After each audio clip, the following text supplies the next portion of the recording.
videos, and these videos probably show why that is not so. These videos have been live taken where I could have shown you if they were running, that if you throw anything on pre-painted steel, it will not stick. It will just roll off. Water falls on it and it will roll off. If you get the videos right somehow, I might be able to play that.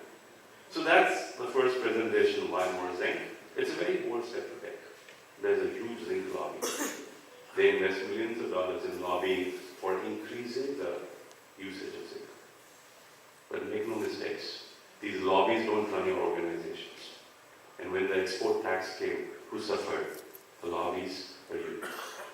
So unless you decide that this innovation is absolutely important, and we have more technologies that can help you overcome this. The second is green steel necessity or myth.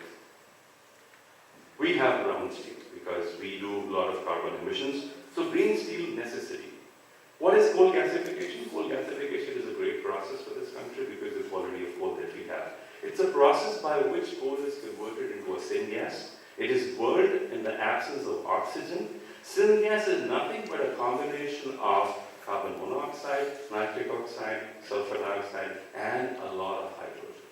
Hydrogen, as we all know, is very, very important for making iron because hydrogen is the reducing agent that converts the iron oxides, aka the iron ore, into pure iron. The question is, this hydrogen is produced using coal, hence it is called a brown hydrogen. This is coal gasification. Coal gasification is a boon for India, make no mistakes. However, globally, it has not taken off. And it has not taken off for the simple reason that coal gasification comes with some negativities. And the first negativity is environmental pollution. When you gasify coal, where do you take the flues? How do you handle it? Next is the greenhouse emissions. It generates a ton of CO2.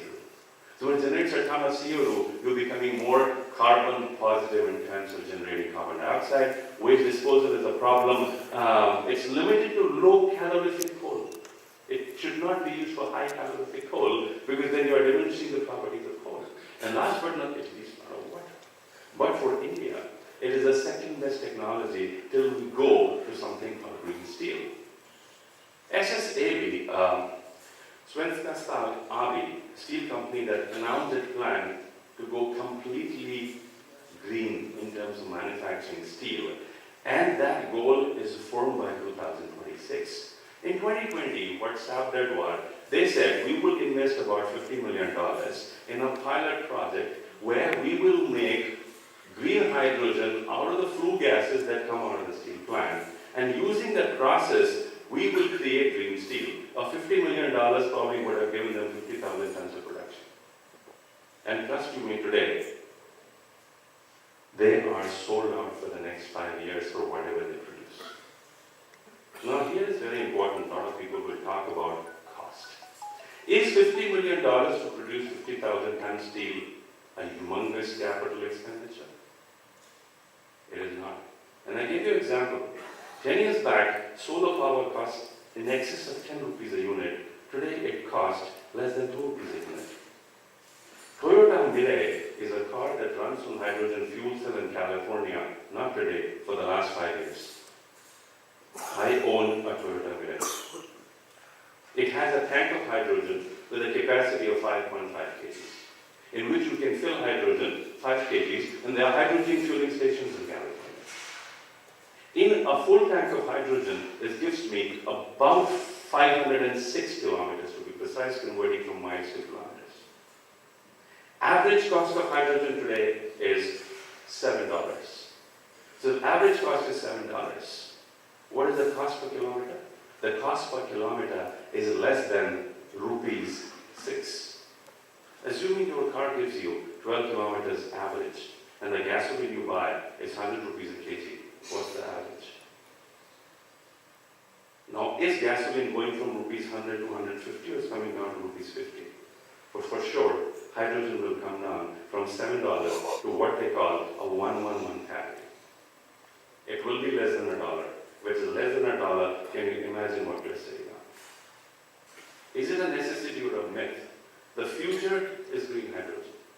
And green hydrogen can be produced in a humongous ways. in a lot of ways. There's a ton of investment. And why do I bring this topic up? Not because of my interest in green hydrogen.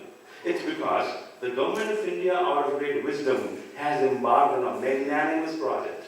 They've offered $2.3 billion subsidies only for green hydrogen. $2.3 billion in subsidies. Railways announced they will run 150 trains on green hydrogen. So how many types of hydrogen is there? Of course, hydrogen is that super element number 1 in the periodic table. When you boil water in your house, the small bubbles that actually stick to the wall of the container is hydrogen. Hydrogen is anti-aging. The top NBA players in the United States, the top professionals in football, the top professionals in cricket, they take hydrogen therapy. It's very expensive. One capsule of nascent hydrogen can cost you upside of $140. Hydrogen is a miracle element. Make no mistakes about it. Hydrogen is the one that reduces iron oxide to iron in a blast furnace. The question is, we were producing using a source where we were emitting a lot of carbon dioxide. That's brown hydrogen. Then there's blue hydrogen.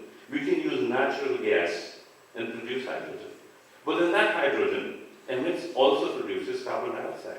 And if you leave that to the air, it's called blue hydrogen. Then third is turquoise hydrogen, where you actually make, through natural gas, a lot of hydrogen, but then what you do to the carbon dioxide is either you sell it to the industry or you dump it in the rocks, because the rocks absorb carbon dioxide. So ultimately it's zero emission, and finally it's green hydrogen, where there's no carbon dioxide. Has it been done? Yes, it's been done. This is a solar farm. You can see the electrolyzer. So there are various ways of doing green hydrogen, PEM, SOEC, solid oxide. I will not go into that. But this is an example of a small farm field. The problem with electricity is, make no mistakes, energy cannot be stored, energy can only be transformed. You switch on a light, the fan moves, what you're doing is converting electrical energy to a rotational energy. Energy cannot be stored is the problem with the solar industry today. You generate electricity, you have to sell it to somebody, somebody consumes. You cannot store it. That's not the case with hydrogen. Using solar, if you generate green hydrogen can be stored as a liquid form or a gas form, and can be used further to generate electricity. That's where the difference is. This is another example of another electrolyzer which is in motion. There is more than